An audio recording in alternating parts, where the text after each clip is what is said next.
Students, have a very good day to all of you. I hope you are well and safe at your home. प्यारे बच्चों, आप घर पे ठीक ठाक होंगे ये उम्मीद करता हूँ। ये भी उम्मीद करता हूँ कि रोज का रोज काम कर रहे होंगे। आज हम पढ़ने वाले हैं 11th अकाउंटेंसी की चैप्टर नंबर 8 से एक स्पेशल टॉपिक जो कि लास्ट टॉपिक है इस लेसन का, और नाम है इस टॉपिक का वाउचर। जी हाँ, आज हम वाउचर के बारे में पढ़ेंगे। वाउचर्स की विशेषताएं मैं बता देता हूँ। पहले इसे कराने से पहले ही मैं आपको वाउचर की 4 विशेषताएं बताता हूँ। वाउचर्स एक प्रकार के रिटन डॉक्यूमेंट्स होते हैं। ये वो सोर्स डॉक्यूमेंट होते हैं जिसके ऊपर हमें जर्नल एंट्री करनी होती है। जर्नल एंट्री कहाँ होती है? अगर छोटा मोटा कारोबार हो तो जर्नल एंट्री जर्नल बुक में हो जाती है। लेकिन अगर कारोबार बहुत बड़ा है, जी हाँ, अगर बिजनेस बहुत बड़ा है तो जर्नल और उसकी सब्सिडरी बुक में हम एंट्री करते हैं। जी हाँ, जर्नल प्रॉपर बुक बना लेते हैं, तो कैश बुक अलग बना लेते हैं, सेल बुक अलग बना लेते हैं, परचेज बुक अलग बना लेते हैं, सेल रिटर्न अलग बनाते हैं, परचेज रिटर्न अलग बनाते हैं। तो वही है कि वाउचर्स वो सोर्स डॉक्यूमेंट है जो रिटर्न प्रूव है कि कोई ट्रांजैक्शन हुआ है। ये वो प्रमाणित करते हैं कि कोई ट्रांजैक्शन कभी हुआ था, चाहे वो पेमेंट देने का हो चाहे पेमेंट लेने का हो। जी हाँ, या फिर किसी बिल को रिकॉर्ड करने का हो, चाहे वो सेल का बिल हो चाहे वो परचेज का बिल हो। वाउचर एक प्रकार की रिटर्न डॉक्यूमेंट है, पहली विशेषता। दूसरी विशेषता कि वाउचर्स हमें एंट्री करने में मदद करते हैं, क्योंकि एविडेंस दे देते हैं कि पर्टिकुलर चीज़ जो है वो जर्नल में रिकॉर्ड होती है। जी हाँ, वाउचर कई प्रकार के हैं। आपकी बुक में दिया हुआ वाउचर जो है वो कैश और नॉन कैश होते हैं, परंतु एक प्रकार का वाउचर और होता है जो मैं आपको यहाँ स्पष्ट करना चाहता हूँ। वाउचर जो है स्पोर्टिंग वाउचर भी होते हैं। वाउचर हर एंट्री के लिए भरे जाते हैं, हर ट्रांजेक्शन के लिए भरे जाते हैं, भले ही उसका बिल हो या ना हो तो 100% वाउचर आएगा ही आएगा। और अगर बिल हो तो भी वाउचर हमें भरना पड़ेगा ताकि उसकी जर्नल एंट्री हम जर्नल या उसकी सब्सिडरी बुक में कर सकें। दूसरा एविडेंस ये है कि इसे मेकर के इस पर साइन होना जरूरी है, जो इसे बना रहा है। It is signed by the maker. ठीक है, ये मेकर के द्वारा साइन इस पर होना जरूरी है कि जिसने इसको ड्रॉ किया है। ठीक है, और जिसने अप्रूवल दिया है उसके भी सिग्नेचर इस पर होते हैं, जिसने पैसा रिसिप्ट कर लिया है उसके भी सिग्नेचर इस पे होते हैं। और फिर ये सीए के पास पहुंचता है। सीए जब देखता है कि बनाने वाले अकाउंटेंट ने, प्रिपेयर करने वाले ने सिग्नेचर कर दिए, अप्रूवल देने वाले ने, मैनेजमेंट ने सिग्नेचर कर दिए, ठीक है, और मतलब उसके स्कूल के और किसी को ऑथराइज किया गया तो उसने भी सिग्नेचर कर दिए। लास्ट में सीए के पास पहुंच जाते हैं कि जब ये तीनों सिग्नेचर कर रहे हैं तो सीए भी सिग्नेचर करके इसको वैलिड मान लेता है बिल के साथ और इसको जर्नल एंट्री में वैलिडेशन दे देता है। वाउचर्स स्पोर्ट डॉक्यूमेंट के लिए भी होते हैं और नॉन स्पोर्ट डॉक्यूमेंट के लिए भी होते हैं, यानी कि वो कैश वाउचर के रूप में भी हो सकते हैं और नॉन कैश वाउचर के रूप में भी हो सकते हैं। हर संस्था अपने नाम का वाउचर छपवाती है और सेपरेट रूप से उसका नाम, उसका एड्रेस, ये सब कुछ, एफिलिएशन, उसका सब कुछ, रजिस्ट्रेशन नंबर सब कुछ लिखा हुआ होता है। और वाउचर जो है हर संस्था को सिक्वेंशियल ऑर्डर में, जी हाँ, क्रोनोलॉजिकल ऑर्डर में छपवाने पड़ते हैं और इन्हें क्रोनोलॉजिकल डेट के हिसाब से ही अरेंज करना पड़ता है। मान लो आज 26 तारीख है, आज मैंने किसी सेल बिल्स के अगेंस्ट वाउचर बनाया है, भरा है, या किसी की पेमेंट देने के लिए मैंने वाउचर भरा है, तो आज 26 तारीख है तो 26/7 की मैं जो है वाउचर बनाऊंगा। इसके बाद जो 28 तारीख को वाउचर ट्रांजेक्शन होगा उसका 28 तारीख को बिल के साथ वाउचर भरा जाएगा। नहीं बिल है तो खाली वाउचर भरा जाएगा। वो कैश वाउचर हो सकता है, ट्रांसफर वाउचर हो सकता है, नॉन कैश वाउचर हो सकता है। तो मेरे बच्चों, पहली विशेषता ये थी कि एक रिटर्न डॉक्यूमेंट होता है, सोर्स डॉक्यूमेंट होता है जो एंट्री करने में हमारी मदद करता है। दूसरी विशेषता बताई कि इसमें सिग्नेचर मेकर के होना जरूरी है, फिर अप्रूवल देने वाले का जरूरी है, मैनेजमेंट का जरूरी है, फिर लास्ट में सीए के पास पहुंचता है, सीए भी इन्हीं को देखकर इसे अप्रूवल दे देता है। तीसरी बात जो मैं बताने जा रहा हूँ, ये प्रमाण है कि कोई ट्रांजेक्शन इस तारीख को घटा है, इस जगह पे घटा है, ये इस बात का प्रमाण होते हैं।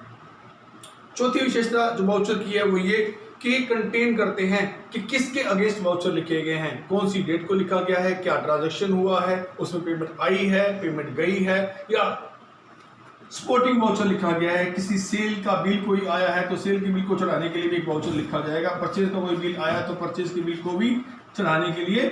जी हाँ, क्योंकि वाउचर एक प्रकार का एविडेंस होता है जो हर प्रकार की एंट्री को पक्का फाइनलाइज करके ऑथराइज पर्सन के द्वारा सिग्नेचर करके अप्रूवल दिया जाता है कि हाँ ये ट्रांजैक्शन हमारे यहाँ पे हुआ था। भले ही कितने बिल आ जाए पर उसको चढ़ाने के लिए हमें वाउचर उस पर लगाना जरूरी है, जिससे संस्था का अकाउंटेंट, अप्रूवल देने वाला और सीए जो है प्रूव करता है। मेरे बच्चों, वाउचर का परफॉर्मा मैं यहाँ बनाना चाहता था, जगह कम है, कोई बात नहीं, इसके नेक्स्ट वीडियो में मैं आपको बना देता हूँ वाउचर का परफॉर्मा। और वाउचर क्या है? वाउचर जो है डेट वाइज मैंने कहा था क्रोनोलॉजिकल ऑर्डर में यहाँ लिखा है कि हर संस्था अपने वाउचर को सेपरेटली प्रिपेयर करती है मेरे बच्चों। हर ट्रांजेक्शन के लिए वाउचर लिखा जाता है, जितने ट्रांजेक्शन होंगे, चाहे वो कैश के हैं चाहे वो नॉन कैश के हैं, सबके लिए जो है वो वाउचर लिखा जाता है। और वाउचर ही बताता है कि कोई खाता डेबिट हो रहा है या कोई खाता क्रेडिट हो रहा है, या फिर कोई ट्रांजेक्शन क्रेडिट हो रहा है या कोई ट्रांजेक्शन डेबिट हो रहा है। जो वाउचर होते हैं उन्हें हम अरेंज करते हैं क्रोनोलॉजिकल ऑर्डर में। 26/7 का पहले, नीचे उसके ऊपर 26/7 का, फिर 27/7 का, फिर 28/7 का, फिर 29/7 का, फिर 30/7 का। ट्रांजेक्शन नहीं हुए अगले किसी डेट में, उसके बाद जो ऑर्डर आ रहा है डेट का, उसके क्रोनोलॉजिकल ऑर्डर में सेटअप कर दिया जाता है। इन्हें सीरियल नंबर दे दिया जाता है, हर वाउचर का सीरियल नंबर होता है, संस्था का नाम वगैरह लिखा हुआ होता है, और सेपरेटली हर काम से ऐसे रखना पड़ता है। वाउचर के टाइप मैंने आपको बता दिए। कुछ स्पोर्टिंग वाउचर होते हैं, हमारे सिलेबस में स्पोर्टिंग वाउचर को हमारी बुक ने नहीं दिखाया डी के गोयल ने, पर मैं बता रहा हूँ, जब सेल की बिल होते हैं या परचेज की बिल होते हैं, उनके लिए चुनाने के लिए जनरल एंट्रीज में हमें स्पोर्टिंग वाउचर का सहारा लेना पड़ता है। बिल के ऊपर वाउचर लगाया, ठीक है, अकाउंटेंट ने प्रमाणित किया, मैनेजमेंट ने प्रमाणित किया, सी ने प्रमाणित किया, चलो जी ट्रांजेक्शन रिकॉर्ड हो गई, ठीक है। वाउचर देर सवेर भरे जाते हैं, भरे जरूर जाते हैं। अकाउंटिंग वाउचर होते हैं जो हमें पढ़ने हैं, जो हमारे सिलेबस में है। इसमें कैश वाउचर भी होते हैं और नॉन कैश यानी कि ट्रांसफर वाउचर भी होते हैं। कैश वाउचर दो प्रकार के होते हैं। जब कैश की पेमेंट देते हैं तो डेबिट वाउचर भरना पड़ता है। जब कैश की पेमेंट रिसीव करते हैं, कोई इनकम रिसीव करते हैं, तो हमें क्रेडिट वाउचर भरना पड़ता है। इस वीडियो में मेरे बच्चों इतना ही, साथ ही दूसरी वीडियो भी बना रहा हूँ ताकि उसे देखकर आप इसका परफॉर्मा समझ सकें। डियर स्टूडेंट्स, मैं आपको सिखाना चाहता हूँ डेबिट वाउचर का स्पेसिमन यानी कि उसका परफॉर्मा होता कैसे है। डेबिट वाउचर आपको मालूम है मेरे बच्चों कि डेबिट वाउचर पेमेंट्स के लिए भरा जाता है। जब हम कैश की पेमेंट्स करते हैं तो उसके लिए हमें डेबिट वाउचर भरना होता है। जी हाँ, अगर हमने कैश में काटी है तो भी हमें वाउचर भरना ही पड़ेगा। वाउचर के कैसे आपको पता चलता है कि वाउचर में सबसे पहले क्या लिखा होगा? वाउचर एक संस्था के लेटर पैड पे हो सकता है जिसमें संस्था का नाम हो, जैसे bases Shri Mahavir book depot publisher है, ये बुक्स के अकाउंट्स के बुक्स पब्लिश करते हैं। 2603 नई सड़क रवेली, यहाँ पर उसका कंप्लीट एड्रेस होता है। किस डेट को वाउचर करते हैं वो डेट भी डाल देता हूँ। सपोज कीजिए वीडियो बन रहा है 31/7/2020 की डेट है ट्रांजेक्शन की, मान लीजिए। वाउचर का नंबर है 110, 109 वाउचर तक हो चुके हैं। 110 हर वाउचर का सेपरेट ट्रांजेक्शन के लिए सेपरेट वाउचर करता है। हमने फर्नीचर खरीदा है, फर्नीचर की जो कॉस्ट है, जितना भी फर्नीचर हमने लिया है वो उसकी कॉस्ट है 24,000 रुपये। और इस फर्नीचर को खरीदते हैं तो इस पे CGST central goods and service tax लगता है 10% की रेट से। कितना हो गया? 2400, जो सेंट्रल गवर्नमेंट को जाता है। State goods and services tax लगता है 10% की रेट से, ये भी कितना होगा? 24,000 का 2400 रुपये। ये 2400 रुपये कितने हो गए? 4800 रुपये। ये एक तो सेंटर को टैक्स जा रहा है, एक स्टेट को टैक्स जा रहा है। ये 4800 रुपये का हो गया टैक्स। तो टोटल हमें कितना पेमेंट करना पड़ रहा है? हमने कैश मेमो रिसीव की है मेरे बच्चे, जो हमने पेमेंट दी तो कैश मेमो रिसीव की ना, कैश का बिल, उसकी उसमें डेबिट वाउचर लेकर पेमेंट किया है। 28,800 रुपये का हमें जो है ये पेमेंट करना है। इसके लिए हमने वाउचर बनाया है। इसके वाउचर पे जो सेल डिपार्टमेंट है, SD मतलब सेल डिपार्टमेंट का अकाउंटेंट इस पर सिग्नेचर करेगा, जैसे जो इसे बनाएगा वो इसे सिग्नेचर करेगा, ठीक है। और उसको अप्रूवल मानेगा कौन? उसको अप्रूवल के लिए यहाँ पर उसका मैनेजर सिग्नेचर करेगा। और किसी किसी वाउचर में बीच में जो है वो CA का भी रहता है कि CA भी सिग्नेचर करके इसे लास्ट में मान्यता देता है, वैलिडेशन देता है कि हाँ भाई ये प्रूव हो गया। अब ये क्या बना है बच्चों? ये बना है रिसिप्ट्स, जिसको हम पेमेंट देंगे एक लाल टिकट लगा के। अगर 5,000 से ऊपर की पेमेंट है तो उस पर एक लाल टिकट लगाकर हम उसे सिग्नेचर करवाते हैं और इस लाइन के अंदर भरते हैं अमाउंट। मान लीजिए इसकी अमाउंट 28,000 मान लीजिएगा, एग्जैक्ट अमाउंट 28,800 है। Receipt with thanks sum of rupees dash, यहाँ वो सिग्नेचर भी करेगा लाल रसीद के ऊपर, आधे लाल रसीद के ऊपर, आधे वाउचर के ऊपर। तो फ्रेंड्स, अब हम पढ़ने वाले हैं क्रेडिट वाउचर के बारे में। क्रेडिट वाउचर वो सोर्स डॉक्यूमेंट होते हैं बेटा, जो इस बात का एविडेंस करते हैं कि कैश रिसिप्ट प्राप्त हुआ है। जैसे हम नगद सेल करते हैं, कैश सेल करते हैं, उसके बदले में कैश की प्राप्ति होती है, कैश रिसिप्ट होती है, उसके लिए हमें क्रेडिट वाउचर बनाना पड़ता है, ठीक है। मान लो मेरी फर्म है Mrs Arya book depot publisher है, और ये जो है इसका एड्रेस है 2603 नई सड़क दिल्ली। जिस डेट को ये वाउचर बनेगा उस डेट को लिखा है 31/7/2020। वाउचर का नंबर 110। तो अब क्योंकि वो जो पिछला वाउचर था डेबिट वाउचर, उसमें हम पेमेंट कर रहे थे, कैश जा रहा था, कैश डेबिट हो रहा था, मतलब हम किसी एक जगह पेमेंट कर रहे थे। जब पेमेंट करते हैं तो हम लोग डेबिट वाउचर बनाते हैं।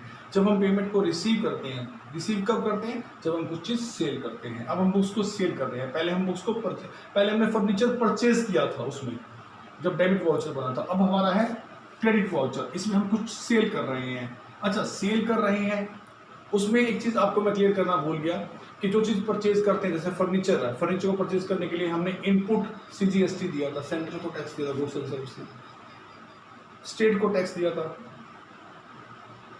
अब यहाँ पर वो हमने दिया था क्योंकि हम कस्टमर थे उस समय। यहाँ हम सेलर हैं। सेलर क्या करता है, जो टैक्स देना होता है गवर्नमेंट को वो कस्टमर से ले लेता है। अब हम सेलर हैं, हमने सेल किए बुक्स कितने की? 30,000 की। इन बुक्स पे सेंटर को टैक्स बनता है CGST 6%, 1800। हम 1800 किससे लेंगे? कस्टमर से लेंगे ना। कस्टमर से कलेक्ट करेंगे, सरकार को डिपॉजिट करा देंगे। उसमें हम कस्टमर थे, हमने दिया था, या कोई और कस्टमर है हम उससे ले लेंगे। यहाँ पे जो सेल के साथ लिखा जाता है वो वर्ड लिखा जाता है आउटपुट, जबकि परचेज के साथ, फर्नीचर के साथ लिखा गया था इनपुट। इनपुट का लिंक परचेज से, आउटपुट का लिंक सेल से। Output central goods and services tax 6% कितना आएगा? 1800। आउटपुट SGST 6% कितना आएगा? 1800। टोटल कितना हो गया? 3600। बिल कितने का बनेगा? 33,600। कैश का है, कैश मेमो है इसके लिए, ठीक है। कैश हम प्राप्त कर रहे हैं, कैश मेमो हम दे रहे हैं क्योंकि हमने नहीं सेल करिए तो कैश मेमो हम प्राप्त कर रहे हैं। 33,600 हमें आएंगे और यहाँ पर अकाउंटेंट साइन करेगा, यहाँ पर हमारा मैनेजर साइन करेगा, यहाँ CA साइन करेगा। तो मेरे बच्चों ये क्रेडिट वाउचर है जो सोर्स डॉक्यूमेंट्री है कि आपने जो है सेल की है, वो भी कैश सेल की है और उसकी कैश की रिसिप्ट आपको हुई है।